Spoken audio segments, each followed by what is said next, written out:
Finally, kasama natin ngayong umaga po ng Webes Secretary Vince Dizon. Magandang umaga po, Secretary. Magandang umaga po, Ma'am Cha, Manong Ted. Magandang umaga po. Oo, good morning po. Good morning po, Sec Vince.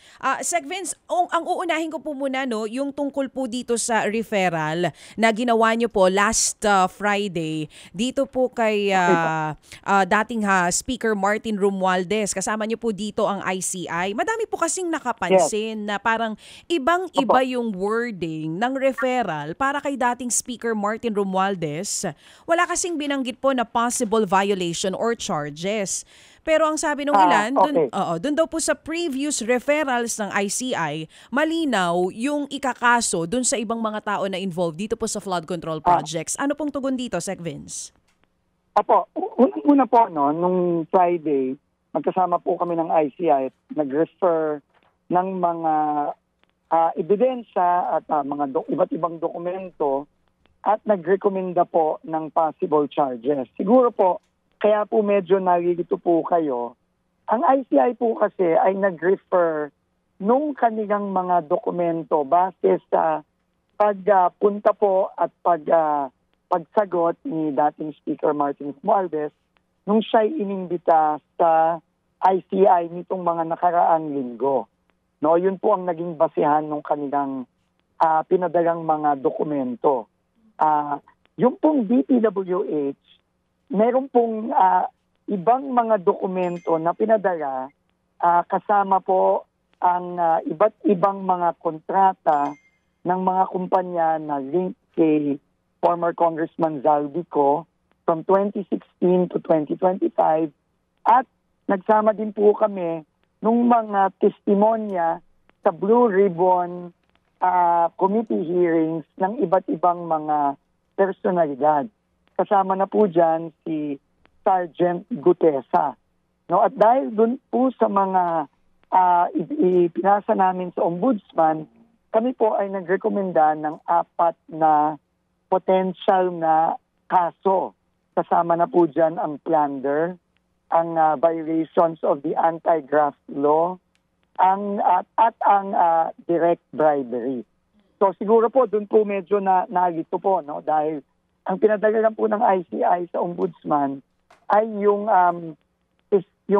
interview o testimony ni dating Speaker Romualdez. Kami naman po, yung pong mga iba't ibang testimonya sa Blue Ribbon at mga kontrata ng SunWest at Hightone na kung ito total po natin, nagkakahalaga ng mahigit 100 bilyong piso. So, Sec Vince, at dahil po dun sa mga iba't ibang yon, nagrekomenda po kami ng mga charges against both former Speaker Martin Romualdez at former Congressman Zaldico. So, merong charges na nakalagay? Opo. In fact, ano po ata yan, no? Inabas po namin sa media yung aming referral, Ma'am Cha. Oo. Yes po. You're talking about the 2-page referral, sir? Hindi po. Ano po yung ito? Mas mahaba. Mahaba po ito. Oo, ito yung mas mahaba I think it's about 20 pages. Oo, ito na yung kahahawak lang namin ngayon. Pero doon sa naunang referral, kaya nalito ang tao, sinasabi niyo po, doon kasi wala pa yung possible charges na nakalagay. Pero dito sa mas mahaba, opo, sige po, Sec.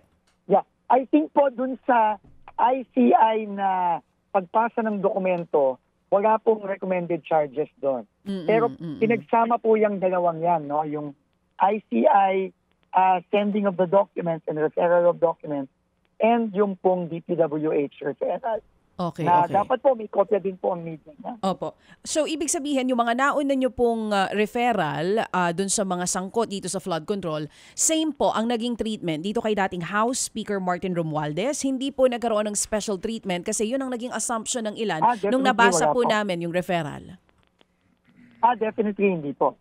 Very clear po yung recommended charges. But of course, kailangan pa pong dumaan yan sa proseso ng ating ombudsman ng finding at ng magdadagdag pa ng ebidensya para mag-file na po ng kaso din sa Sandigan Bayan. So, ano po yan, no? So, magdadagdag pa po ang ombudsman dyan. Yan din naman po ang inassure ni Ombudsman Boying Remulla. Oo.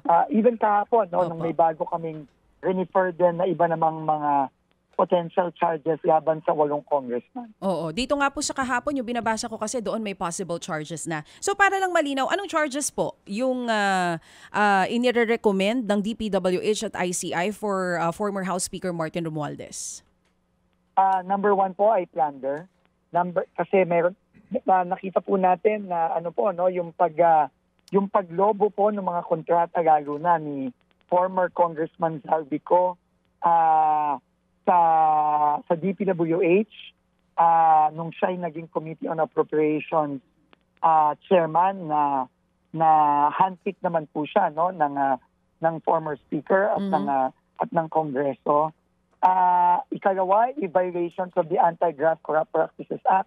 At ikatlo po, dahil nga po sa mga statements na under oath ng mga iba't ibang personalidad sa Senate Blue Ribbon Committee kasama si Sergeant Gutesa, i-direct bribery din po ay kasama sa recommended charges. Opo. Pareho po ba ito doon sa mga possible charges na posible nga pong isampa dito kay Zaldico? Pareho po silang dalawa? Opo. Pareho din po. No, ang wala lang po dyan na hindi pa po namin marekomenda is yung malversation against Speaker Martin Romualdez. Kasi kailangan pa po ng dagdag na ebidensya para dyan. Para ma-establish na may malversation. So, yan po naman sinabi naman po ni Ombudsman Boying Remulla kahapon at nung nakaraang linggo, yan din po ay isasama din po nila kapag nakahanap sila ng dagdag na ebidensya doon. At kami naman po ay tuloy-tuloy ang pakikipag-ugnayan sa Ombudsman para sa pagdadagdag at paghahanap pa ng ibang ebidensya. Opo. Sec Vince, ilang ulit ko nang naririnig, hindi lang sa inyo, maging sa ilang miyembro po ng gobyerno at ng ICI, na matibay yung ebidensya na hawak ninyo for former Congressman Zaldico. Kay Speaker Martin Romualdez o dating Speaker Martin Romualdez po ba, gaano kabigat yung ebidensya na hawak po ng ICI at ng DPWH? Sa tingin po namin, basta yung sa refer namin, mabigat po ang ebidensya. No? Mabigat po ang ebidensya, lalo na kung i-connect natin yung mga testimonya sa Blue Ribbon dun sa mga nakalap namin at libu-libong bilyong mga kontrata na nakuha ng mga kumpanya ni former Congressman Zaldico. Sec Vince, doon pa lang po sa tingin po namin. Mabigat po ang ebidensya. Sec Vince, sorry for butting in. Medyo limited lang yung oras natin. Sec Vince, kung mabigat yung ebidensya, not just for Zaldico but also for Martin Romualdez, ano pong ebidensya yan? Can we be specific? Aside from doon po sa mga nailahad na testimonya sa mga Senate Blue Ribbon Committee, ano pa pong ebidensya ang hawak natin sa kanya? Yung pong mabigat para sa amin, yung pong dami ng kontrata na nakuha ng mga kumpanya linked to former Congressman Zaldico. Kasi kung titignan niyo po yung dami ng mga pero kontrata. Sec Vince, kontrata kay Zaldico, pwedeng makonekta kay Zaldico. Ano pong kaugnayan nun kay former Speaker Martin Romualdez? Kasi po, nung panahon, ano po ulit? Sorry, Sec. Medyo naputol po kayo. Ano po ulit? Sorry po. Lumobo po, dumami.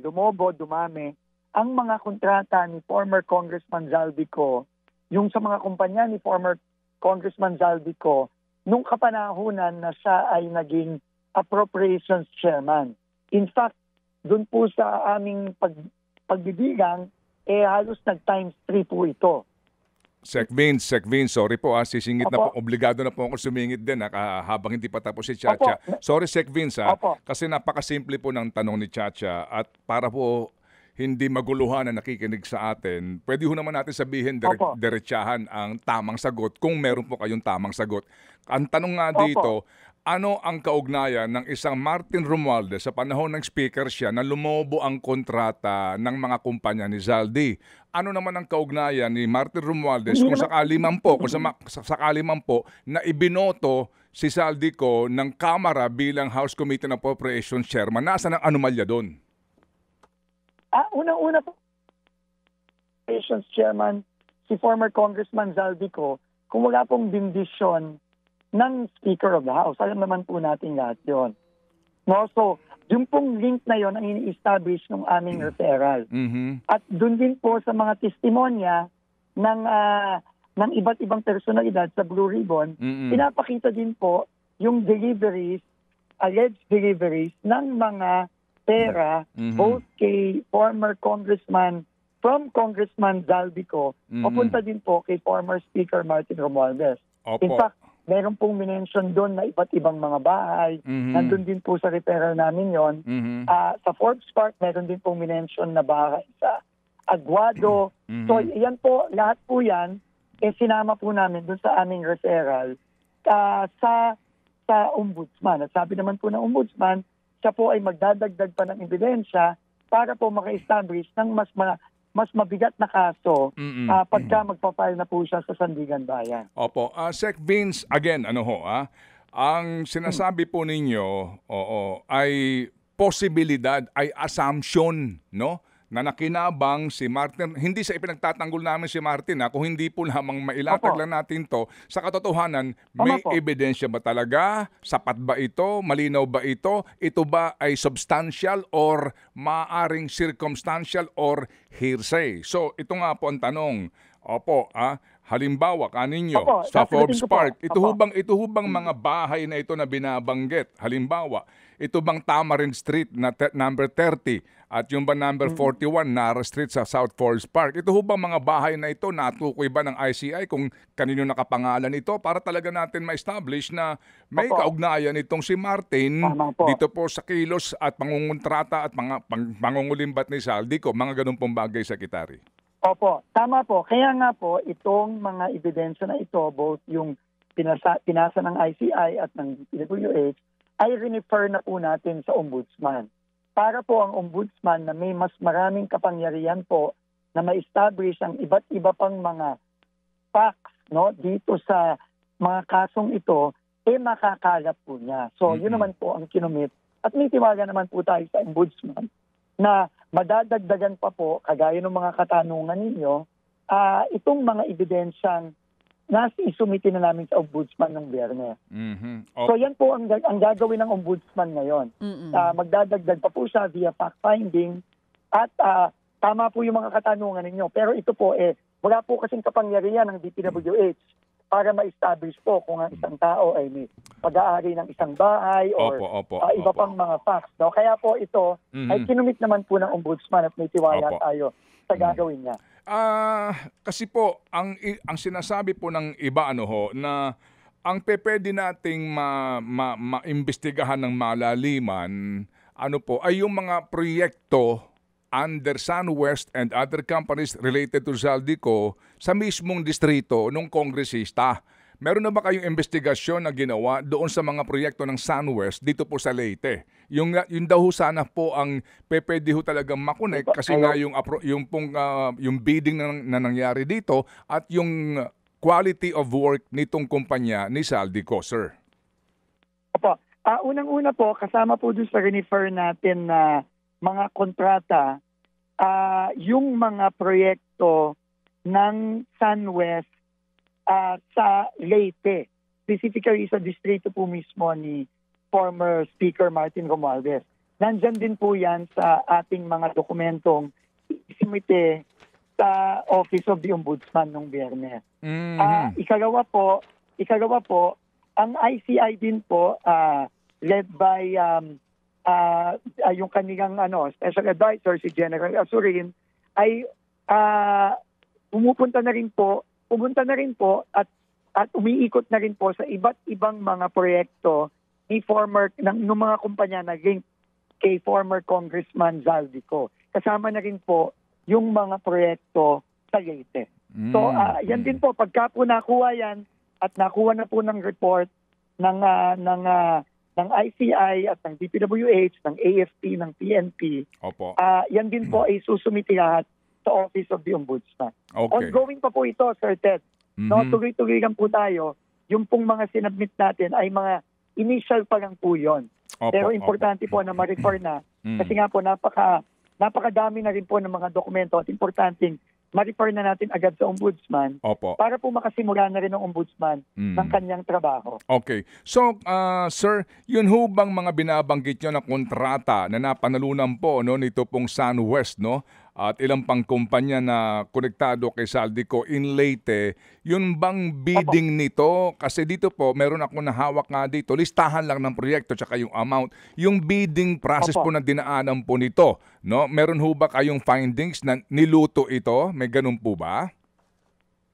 Kasalukuyan pong iniimbestigahan po yan, Sir Ted, no? Kasi mangyaraman po natin yan kapag nakita na po natin yung project mismo, yung pagbayad sa project mismo, at pagtingin din po dun sa proseso nung pag-award sa SunWest, no? Kung yan po ba, katulad nung halimbawa, nung mga final natin sa PCC na mga bid rigging cases, no? Sa Bulacan, sa Mindoro, final na rin po natin yan, SunWest din po yun. Opo. Yan po, pupunta din po tayo dyan. Opo. Pero ngayon po, nasa proseso pa po tayo ng pagkakalap ng impormasyon, ng ebidensya, para po eventually dun din po tayo tutungo. Opo, pero bakit niyo po minadali ito pong filing against itong information against Martin Romualdez? Kasi sir, kung kayo po ay mas matibay nga sana kung pagsumiti ho ninyo ng inyong pong referral ay meron ng kaakibat na findings doon sa bidding ng mga kontratang ito. Because right now, as it is, wala pa po yan na binabanggit ninyo. Kasi ang perception po ng iba, magandang at nandyan kayo, ay minadali ito, kasi nga sa utos ng presidente to pacify the people kasi ang hinihingi nilang ulo ay kay Martin Romualdez. Hindi naman po. Unang-una po, para i-clarify ko lang po, ang pinile po namin sa ombudsman ay referral of evidence and fact. No? Iba po ito sa pag-file ng verified complaint. No? Kagaya po nung halimbawa, yung ginawa natin sa Bulacan. Yun po verified complaint na po yun. Dahil po kampante na po tayo na kumpleto na po ang ebidensya at ready na po ito for filing eventually sa Sandigan Bayan. Ang ibig sabihin po ng referral lang is nagpapadala po kami ng ebidensya at ng tingin namin makakatulong dun sa rinirekomenda naming mga eventual na kasong ipa-file ng ombudsman. No, importante po 'yan kasi po kailangan po natin ng tulong ng ombudsman para po kumalat pa po ng iba pong ebidensya para mapatibay pa po yung eventual na kaso. So, uulitin ko po, ito po ay referral pa lang at hindi pa po ito kaso at complaint. Kaya tuloy-tuloy pa rin po ang ang pagkakalat natin ng ebidensya.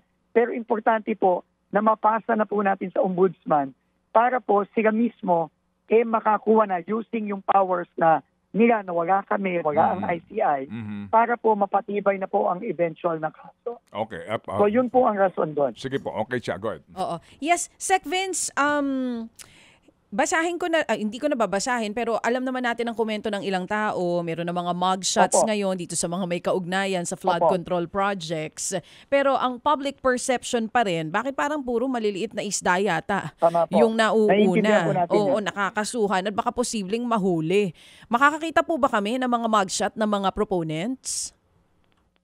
Tingin ko po, parating na po yan. No? Parating na po yan. Ngayon nga po, halimbawa po, kay former Congressman Zaldico. Siguro wala naman pong makakapagsabi na maliit na isda si former Congressman Zaldico.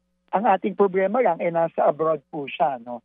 Pero once na, halimbawa po kahapon, in-announce na rin po ng ating Pangulo na makakansila na rin po ang pasaporte ni former Congressman Zaldico. No? Inihintay na lang po natin ang order ng Sandigan Bayan. Once na nangyari po yun, tingin ko po, lilit na po ang mundo ni former Congressman Zaldico dahil hindi na siya makakaikot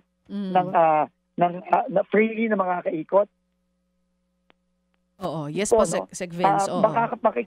Makikipag-cooperate na rin po ang ating law enforcement sa ating iba't ibang law enforcement sa ibang bansa. Kagaya po nung ginawa kay former Congressman Arnie Tevez na nahuli din naman po eventually. Pero tingin ko po, yun din po ang mangyayari.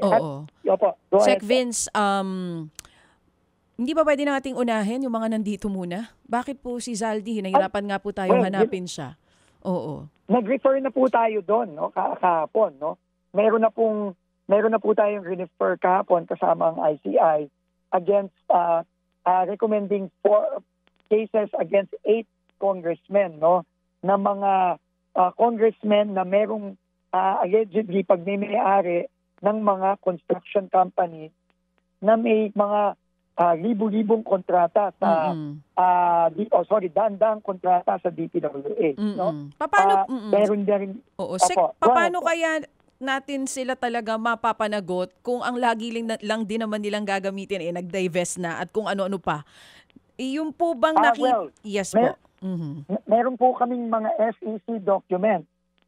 Sa SEC documents na sinama sa aming referral kahapon na nagpapatunay na sila po o kanilang mga immediate family, pagmimiyari pa rin po nila ang mga kumpanyang yon base sa records ng Securities and Exchange Commission. Okay, sige Kasama po. yun po sa mga dokumentong pinadala po namin. Opo. Sila may manlaki po kailan daw kaya, Secretary? Nasabi naman po namin kahapon, Manong Ted, no, na initial pa lang po ito. No, meron pa pong iba pa pong mga mga opisyales na posibleng merong conflict of interest at dahil doon pwede silang kasuhan ng iba't iba pang mga kaso dahil sila ay mga government officials na nangongontrata din sa DPWH. Yung po nabanggit natin ni Ombudsman Boying na Eric Yap na umano ay meron pong benepisyo sa ilang pong construction companies. Kailan po kaya yun? In fact, meron na po kaming final na kaso. Ito po, hindi lang po referral, no? Final na kaso against Silver Wolf Corporation na allegedly may links po kay Congressman Eric Yap at sa kanyang pamilya. Na-file na po yun, Manong Ted, no? Kaso na po yun, hindi lang po yun. Pero hindi kasama si Eric Yap doon. Wala pa po kasing nahanap na direct link, no? Pero yun din po ang ni Ombudsman Boying Remulla na hinahanapan na rin po nila ng direct link. Opo. Pero kayo po sa DPWH, meron na ho ba kayong findings doon sa sinasabing mga overpriced na mga proyekto sa distrito po ni Mr. Eric Yap? Yan po ay i-refer po namin sa mga susunod na linggo, Manong Ted. No, kasama din po yan kasama din po diyan yung mga ebidensya pong pinadala din sa amin ni Mayor Benji Magalong sa Baguio. Opo. Gaano ho kaya katagal yon itong inyong pag-aaral muna? At yan ho ba ay dadaan pa sa ICI o irerekta nyo sa Ombudsman po? Mukha pong yan po ay direkta na po natin sa Ombudsman. Opo. At hindi na po magtatagal yan, Manong Ted, no? Opo. At yung pong sa Batangas, ito pong mga distrito, halimbawa po, mawalang galang lang. Ito ho naman po ay aligasyon lamang dito po sa distrito po ni Congresswoman Luistro. Yung pong mga alokasyon sa mga cuts ay na ganon. Meron ba kayong ginagawang investigasyon doon? Opo, kasama po lahat. No? Kasama po yan sa mga investigasyon na ginagawa, Manong Ted. At sunod-sunod na rin po ito, kagaya ng sinabi namin kahapon. Sobrang dami po nito. Madami po talaga. Manong Ted, madami po talaga. So paano po ang inyong pagpaprioritize po dito? Yan po ay sabi ko nga po, simple prioritization lang po, no? Kami po ay first in, first out. Meaning, kung meron pong mga nakakaabot sa amin, merong mga inuna ng mga investigasyon, yun po ay tinatapos muna at ngayon nga po, hindi naman po namin kaya na kami gang Manong Ted, no? Kaya nga po, ang ginawa po ng ICI, nagbuo na rin po ng iba't ibang mga ahensya para tumulong. Kasama na po dyan ang PNP, ang AFP, at iba't iba pong ahensya tulad ng NBI para tulungan po kami dito, no? Kasi alam mo naman, Manong Ted, meron din naman pong trabaho ang DPWH, no? Aparte dito sa pag-iimbestiga at kailangan po talagang magtulong-tulungan po ang mga iba't ibang ahensya ng gobyerno para dito. Meron pong aligasyon na yung mga insertion umano, na ginawa ni Majority Leader Sandro Marcos sa Ilocos ay meron din po mga question doon. Hanggang ngayon po wala pa rin daw pong report ang DPWH o maging ICI dito. Nagpunta na po sa Ilocos si General June Asorin, si Yusek Atobisnar, at sa pagkakaalam ko po, pati po si former Mayor Benji Magalong sumama po nung sa inspection na yon. At tingin ko po, magpapadala na po sila ng report tungkol doon. Sa Davao City po naman daw, kumusta po itong distrito po ni Congressman Paulo Duterte? Ganun din po, no? Nagpunta na rin po ang ICI, ang DPWH, at pagkakaalam ko din po, kasama din po doon si Mayor Benji Magalong ng Baguio, no? Dahil siya tumutulong kay General Asorin. Opo, so meron, opo. Kailan po ang labas ng findings ng kanila pong mga pag-aaral tungkol po dito sa ating pinag-uusapan ng mga lugar? Malapit na po yan, Manong Ted. Hindi ko lang po ako makapagbigay ng sa amin yan ng report na yan. Pero nagpunta na po sila sa mga lugar na sinabi. Opo. Sa Davao, sa Leyte. Opo. Sa Bicol po mismo, sa Sorsogon halimbawa po. Meron na rin pong pinadagang team dyan. Sila Yusek Bisnar po at sila General Asorin. Nagpadala na po sila ng team dyan para po i-check din po ang mga proyekto sa Bicol. Sir Ted, no? Alam ko po, naiinit na po kayo, naiinit na po ang mga kababayan natin. Pero yung volume, yung sheer volume po nito, talaga pong kailangan po ng oras, kailangan po ng tao. Pero lahat po ito ay pinupuntahan na at sinecheck po ang mga proyektong to. At nakikita nyo naman po, halos bawat linggo, nagpapadala po either nagre-refer o nagpa-file po tayo kasama ang ICI ng mga iba't ibang kaso sa Office of the Ombudsman. Yung pong statement ni Yusek Bernardo na may specific pong proponent sa Bulacan, doon po specific yung mga naglaan ng pondo doon. Kailan po ang kaso po ng mga proponents na ito?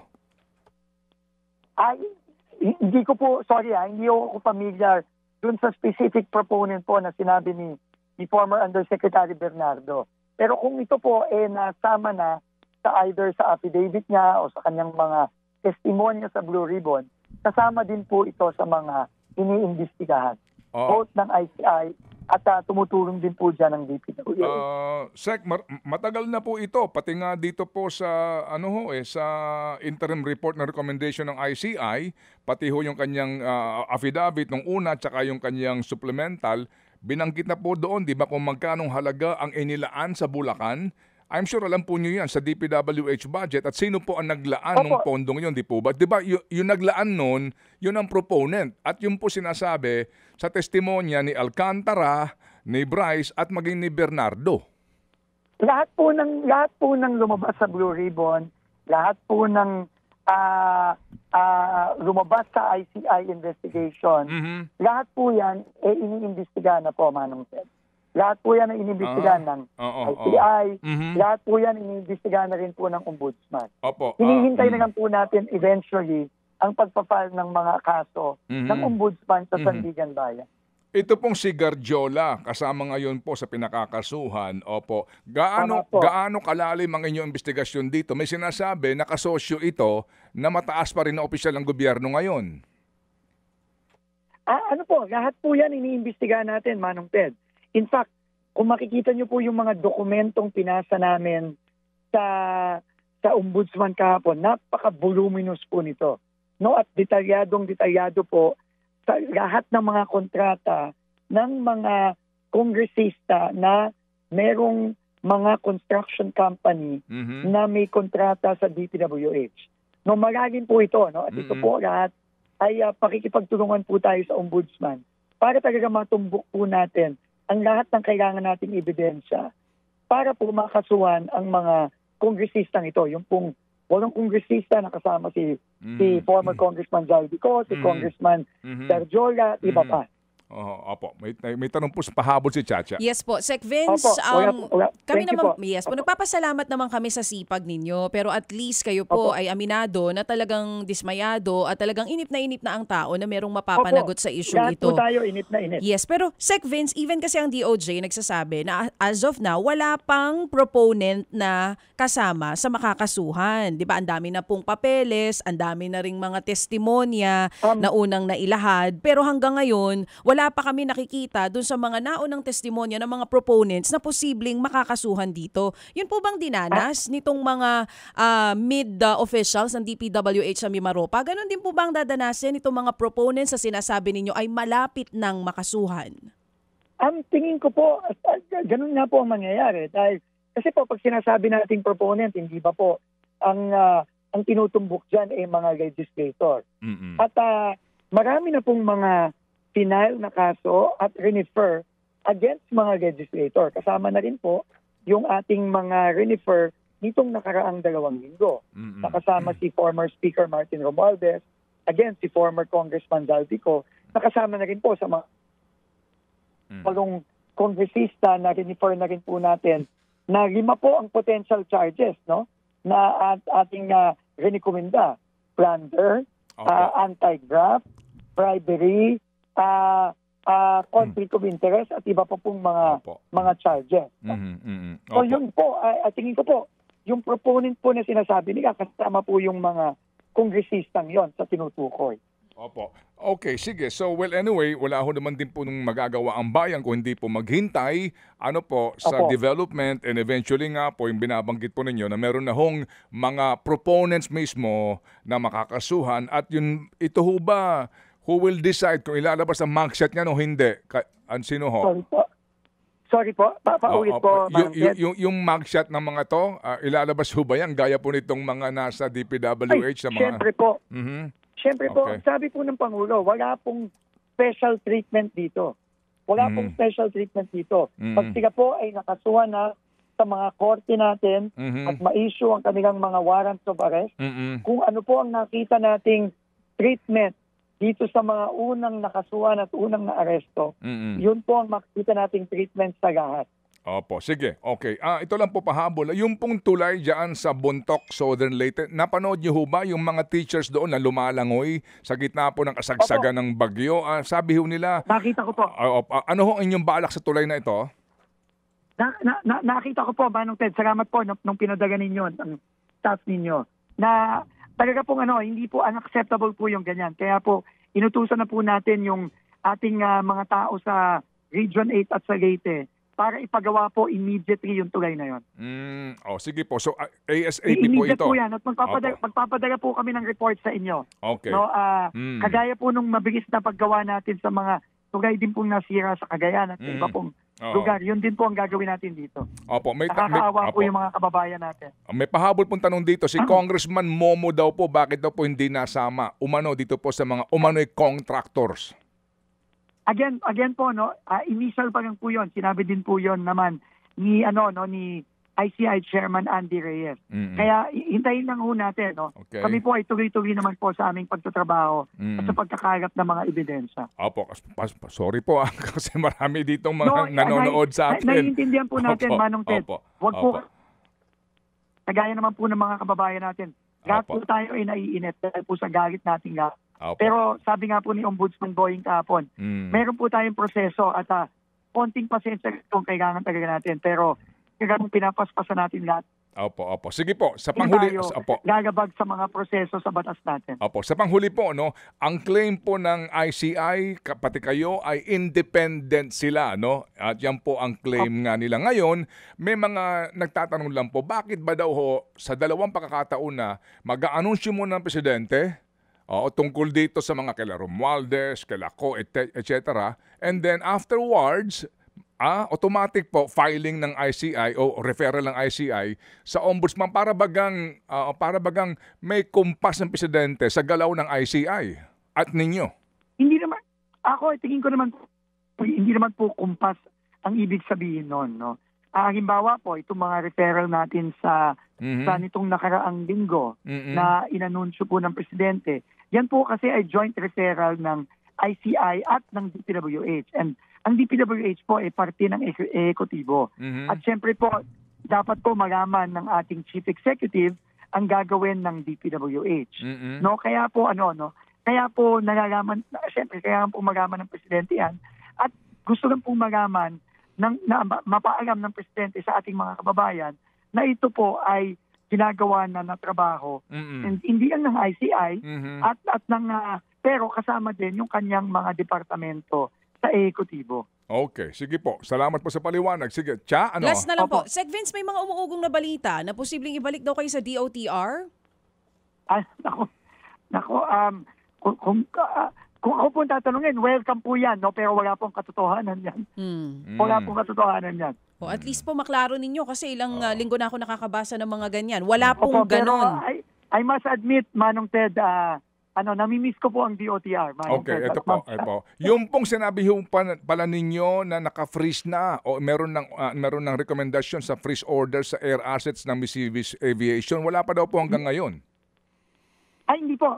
In-announce na rin po ito ng Pangulo kahapon. At in-announce na rin ng AMRAC na finally, na-freeze na po ang air assets ni former Congressman Saldico, amounting to roughly mga 4 billion po ata ang estimate ng AMRAC. So finally po, nagpapasalamat po tayo sa AMRAC at finally po ay na-freeze na. Walang specific. Matagal na rin po natin hinihintay yan. Sir, walang specific sa kanilang announcement kasi upon checking sa CAAP, kasi ang CAAP po ang magpapatupad din nito eh. Wala pa pong specific na announcement na ito po ay eroplano at helicopter ng Missivis Aviation I will find out po, pero unang-una po, narinig ko po ang ating Pangulo na sinabi niya specifically, no, ang mga air assets ni Zaldico amounting to 4 billion. At tatingin ko naman po, baka po nag-iingat ang AMRAC, hindi niya in-announce. Okay. Pero wala naman pong ibang tingin kong nakasuhan kami na may fleet ng mga Augusta at Gulfstream, no, na nakasuhan na. So tingin ko po yun na po ang mga air assets ni Mr. Zaldico. Air assets po ni Martin Romualdez. Hindi ko po alam kasi wala pa naman pong kaso ata si former speaker, referral pa lang po ito. Kaya po tingin ko, in all likelihood, mga air asset ni Zaldico po yung na-freeze kahapon. Opo. Sige po. So salamat po na marami. Ito po yung napaka-importante, Secretary. Opo, very important po. Manong Ted, pasensya na lang po at hindi ako nakasama sa inyo nung Lunes kasi ang dami po talagang mga nagaganap. Opo. At saka importante po ito na inyo pong masagot ang tanong ng bayan. Ano po, Secretary? Opo, tuloy-tuloy po tayo.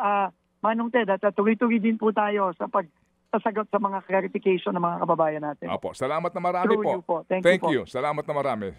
Secretary Vince Dizon, DPWH. Mga kapatid, brothers and sisters, saan ka pa? Dito na tayo sa totoo.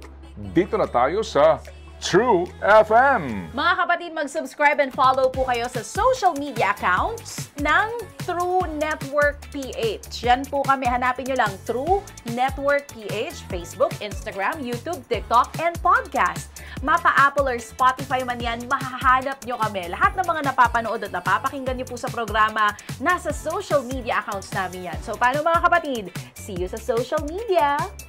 Dito tayo sa totoo, tunay at tapat.